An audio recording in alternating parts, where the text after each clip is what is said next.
অপৰাধীক ছুটি দিয়া পূজাৰ ছুটি দিয়া অসমৰ ইতিহাসত প্ৰথম অসমৰ মুখ্যমন্ত্ৰীয়ে এতিয়া যিসকলৰ বিৰুদ্ধে আঙুলি উঠিছে যাক মূল অপৰাধী বুলি কৈছে আৰু মুখ্যমন্ত্ৰীয়ে আজি হত্যা বুলি কৈছে মুখ্যমন্ত্ৰীয়ে দুবাৰ কৈছে হত্যা বুলি এতিয়া যিসকল মূল অপৰাধী তেওঁলোকক পূজাৰ ছুটি দিয়া কথাটোৱে প্ৰমাণ কৰিছে যোৱাকালি সংবাদমেলত মই যিটো কথা কৈছিলোঁ তাৰ দুদিন আগত যিটো কথা কৈছিলোঁ সেইবোৰ কথা আজি প্ৰমাণ হৈ গ'ল যে মুখ্যমন্ত্ৰীয়ে তেওঁৰ শিথিলতাৰ কাৰণে যিসকল ব্যক্তিৰ নামৰ বিৰুদ্ধে আঙুলি উঠিছে তেওঁলোকৰ প্ৰতি থকা দুৰ্বলতাৰ কাৰণে আৰু অহৈতুকী প্ৰীতিৰ কাৰণে 9 দিনতো এগৰাকীও ব্যক্তিক না কৰায়ত্ব কৰিছে না তেওঁলোকৰ ষ্টেটমেণ্ট গ্ৰহণ কৰিছে না তেওঁলোকক ডিটেইন কৰিছে না তেওঁলোকক ধৰি চুচৰাই আনিছে না তেওঁলোকক দুপিটন দিছে মাৰপিট কৰিলেহে কথা ওলাব বেলেগকতো ন্যায় বিচৰা মানুহক চুচৰাই নি মাৰপিট কৰিছে জুবিনাৰ পক্ষে ন্যায় বিচৰা মানুহক ধৰি নি মাৰপিট কৰিছে যিটো নোৱাৰে থানাৰ ভিতৰতো মাৰপিট কৰিছে এইটো ভিতৰুৱা খবৰ থানাৰ ভিতৰতো তেওঁলোকক মাৰপিট কৰিছে কিন্তু যিসকলক ধৰিব লাগে সেইসকল মুকলি আকাশৰ তলত ঘূৰি পৰিছে এইটো কেনেকুৱা ধৰণৰ কথা 9 দিন হ'ল আৰু অসমৰ মুখ্যমন্ত্ৰীয়ে নিজকে বৰ সাহসী বুলিও কয় স্মাৰ্ট বুলিও কয় বহুত কিবা কিবি কয় আজি যিটো তেওঁ মানে ভিডিঅ' ৰেকৰ্ডিং যিটো লাইভত আহিছে যিটো বিনয়ৰ ভাৱেৰে অপৰাধীসকলক নিমন্ত্ৰণ কৰিছে এইটো ঘৰত সকাম খাবলৈ ভকত নিমন্ত্ৰণ কৰাৰ নিচিনা হৈছে হয় নহয় কওক এইটো গোটেই স্ক্ৰিপ্টেড এদিন কৈছে যে তুমি লাইভ আহিবা ঘৰুৱা মানুহ যিহেতু শ্যামকানু মহন্তক লাইভ আহিবলৈ দিছে এদিন অসমীয়া ভাষাটো ভালকৈ ক'ব নাজানে লিখিব নজনা মানুহক স্ক্ৰিপ্ট এখন লিখি দিছে লিখুৱাইছে তেওঁৰে মানুহে লিখুৱাইছে নহ'লে কোনে ইমান ধুনীয়া ৱেল প্লেন ৱেল ডিজাইন কাৰবাৰ এটা কোনে কৰিব তাৰপিছত কাৰোবাক আকৌ মুকলি আকাশৰ তলত মানে চাফাই গাবৰ কাৰণে আকৌ হেৰি দিব পাৰিছে মানে সংবাদ মাধ্যমত সম্বোধন কৰিবলৈ সুবিধা কৰি দিছে এইটো চলি আছে এইবোৰ আৰু আজি মুখ্যমন্ত্ৰীয়ে নিজে আহিছে আৰু আহি কৈছে যে দুৰ্গা পূজাৰ কাৰণে হেনো তেওঁলোকক 6 তাৰিখলৈকে ছুটি দিছে অপৰাধীক ছুটি দিয়ে নেকি এইটোৱে প্ৰমাণ কৰিছে যে মুখ্যমন্ত্ৰী বিচাৰ প্ৰক্ৰিয়াত কিমান শিথিলতা আনিছে কিমান দুৰ্বলতা আনিছে আৰু কোনো মানে ইয়াৰ পৰা ন্যায় নাপায় স্পষ্ট কথা মুখ্যমন্ত্ৰীৰ যিটো এপ্ৰ'চ মই দেখিছোঁ বহুত শিল্পী সমাজৰ বহুত মানুহে বহুতে কৈ আছে যে মুখ্যমন্ত্ৰীৰ ওপৰত হেনো সাংঘাতিক বিশ্বাস আমাৰতো অকণমানো বিশ্বাস নাই যিগৰাকী মুখ্যমন্ত্ৰীয়ে জোনমণি ৰাভাৰ মৃত্যুৰ ন্যায় দিব নোৱাৰিলে CBI দিব নোৱাৰিলে আৰু অসমত বহুত এক্সট্ৰা জুডিচিয়েল কিলিং হৈ আছে বহুত মানে বেআইনী আইন বহিৰ্ভূত বহুত কাম কাজ চলি আছে য'ত মুখ্যমন্ত্ৰীয়ে ন্যায় দিয়া নাই সেইগৰাকী মুখ্যমন্ত্ৰীৰ ওপৰত আমাৰ অকণমানো আস্থা আৰু বিশ্বাস নাই কাৰ বিশ্বাস আছে নাজানো বহুতে কৈ আছে একদম বিৰাট সাংঘাতিক বিশ্বাস হেনো এই কথা বিচাৰ হ'ব লাগিব মুখ্যমন্ত্ৰীৰ প্ৰতি কোনো অকণমান তিলমানো বিশ্বাস নাই আৰু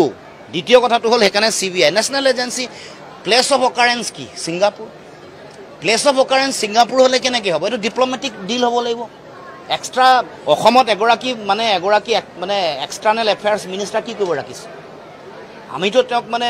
মুখ্যমন্ত্ৰী বেগ চেক দাঙিবৰ কাৰণে অকল ৰখা নাই মুখ্যমন্ত্ৰী বেগ দাঙিবৰ কাৰণে এক্সটাৰ্নেল এফেয়াৰ্ছ মিনিষ্টাৰ ৰখা নাই নহয় তেওঁৰ কাম হ'ল ডিপ্ল'মেটিক চেনেলটো অ'পেন কৰিব লাগে ছিংগাপুৰ গভৰ্ণমেণ্টৰ লগত আমাৰ এটা লিগেল ট্ৰিটি আছে ভাৰতবৰ্ষৰ লগত ছিংগাপুৰ চৰকাৰৰ আমাৰ ন্যায়িক এটা ট্ৰিটি এটা আছে য'ত কৈছে যে ছিংগাপুৰত যদি কিবা এনেকুৱা ধৰণৰ ভাৰতীয় মানুহৰ NIR যদি কিবা এনেকুৱা ধৰণৰ অপৰাধমূলক কাৰ্য সংঘটিত হয় কাৰোবাক যদি অন্যায় হয় ন্যায়িকভাৱে তেওঁক ন্যায় দিবৰ কাৰণে আমাৰ ভাৰত চৰকাৰৰ লগত ছিংগাপুৰ চৰকাৰৰ চুক্তিবদ্ধ হৈ আছে আৰু ডাঙৰ কথা হ'ল যে ছিংগাপুৰ চৰকাৰৰ লগত আমাৰ যিখন প্ৰত্যাৰ্পণ চুক্তি বন্দী প্ৰত্যাৰ্পণ চুক্তিও কৰা আছে তাৰমানে চব থকাৰ পাছতো আজিলৈকে এক্সট্ৰা মানে যিটো বহি পৰিক্ৰমা মন্ত্ৰণালয় বুলি কয় তেওঁলোকে আজিলৈকে কোনো ধৰণৰ আলোচনা কৰা নাই অসমৰ মুখ্যমন্ত্ৰীয়ে যিদিনাখন এই আমাৰ জাতীয় জীৱনৰ কাৰণে অতি দুখৰ খবৰটো যিদিনাখন আহিলে আমাক আৱেগিক কৰি ক'লে যে চাৰ্টাৰ্ড ফ্লাইটত তেওঁক আনিব নানিলে ক'লে যে এক্সটাৰ্নেল এফেয়াৰ্ছ মিনিষ্টাৰে ৰিচিভ কৰিবলৈ যাব তালৈ যাব নগ'ল মই আপোনালোকে মানে ইনভেষ্টিগেটিভ জাৰ্নেলিজিম কৰেতো মই খবৰ পাইছোঁ আপোনালোকে খবৰটো উলিয়াই ল'ব যে চৰকাৰী চেনেলৰ পৰা আনকি জুবিন গাৰ্গৰ ডেড বডিটো অনা নাই পইচা তুলি আনিব লগা হৈছে আমাৰ প্ৰবাসী ভাৰতীয়সকলে পইচা তুলি তেওঁৰ যিটো কফিন আনিব লগা পৰিৱেশ হৈছে খবৰ ল'ব মইতো শুনা কথা ৰাইজৰ মাজত আলোচনা হৈছে আপোনালোকৰ ইনভেষ্টিগেটিভ জাৰ্নেলিজিম আছে আপোনালোকে খবৰটো লৈ ল'ব কিন্তু মই শুনা খবৰ এইটো যে পইচা তুলি আনিব লগা পৰিৱেশ হৈছে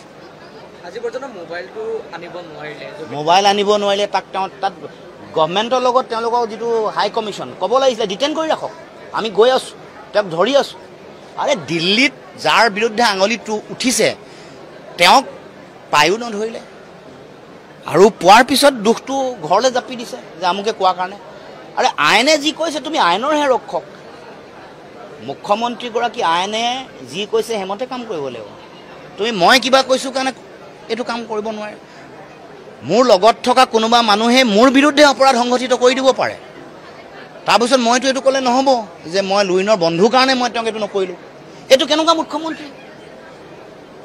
কেনেকুৱা মুখ্যমন্ত্ৰী আৰু মানুহ মাম আছে চবেই মনে মনে আছে আৰু তাৰপিছত তেওঁ কৈ আছে তেওঁ নিজে একো ডাইভাৰ্ট কৰিব কৈছে বোলে নেপাল নিচিনা কৰিলোঁ কোনে নেপাল কৰে তুমিয়ে কৰি আছা ন্যায় বিচাৰি যোৱা মানুহক যদি তুমি মাৰপিট কৰিছা ধৰিছা কোনো ধৰণৰ